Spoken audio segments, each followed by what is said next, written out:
Una de las ventajas de los frenos de disco es que no desgastan una de las partes más caras de la bicicleta, las llantas. Sin embargo, sí que tendremos que cambiar de vez en cuando las pastillas de freno y los discos. Afortunadamente, su vida útil suele ser bastante larga y los recambios son relativamente baratos. A continuación, te mostraré algunos consejos que debes tomar en cuenta con tus discos de frenos. Pero antes, suscríbete a nuestro canal y activa la campanita de notificaciones para que no te pierdas ninguno de nuestro contenido sobre las bicicletas y la vida saludable. ¿Cómo saber si el disco está desgastado? Por regla general, los discos de freno suelen durar tanto tiempo que la mayoría de la gente cambia antes la bicicleta que los discos. Por ejemplo, si montas en zonas rodadoras y no tienes que frenar a menudo, puedes conservar los discos en un buen estado, aún con más de 10.000 kilómetros. Por eso, los fabricantes proporcionan los espesores mínimos adecuados a partir de los cuales debemos cambiar el disco.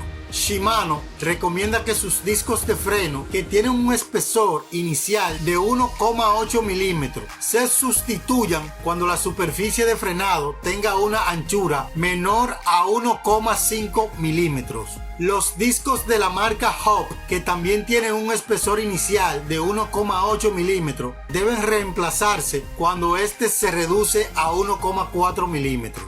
Los discos SRAM suelen tener un grosor inicial de 1,85 milímetros, aunque algunos de sus discos de 140 milímetros tienen un grosor de 1,9 milímetros. En ambos casos deben sustituirse cuando el espesor es menor de 1,55 milímetros.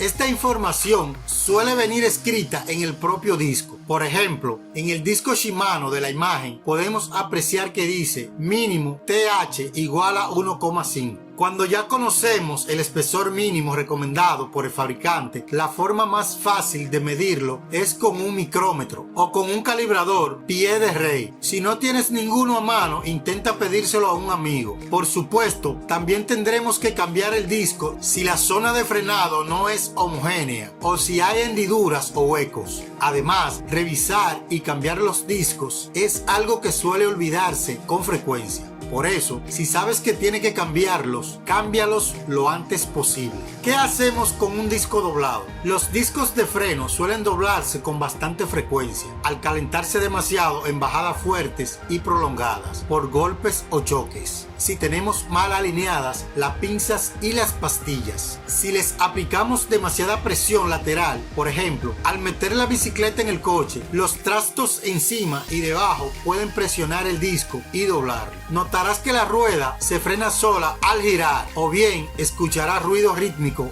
al ir montando. En la mayoría de las ocasiones es posible enderezarlos utilizando una simple llave inglesa o una herramienta especializada como la Park Tool DT2. No es complicado, pero requiere de un poco de paciencia. En otros casos, si el disco está demasiado doblado, será imposible dejarlo totalmente alineado y tendremos que cambiarlo. ¿Cuándo hay que cambiar las pastillas de freno? Las pastillas de freno van disminuyendo de espesor con el uso. Cuando les quede aproximadamente 1 milímetro de grosor, es el momento de cambiarlas.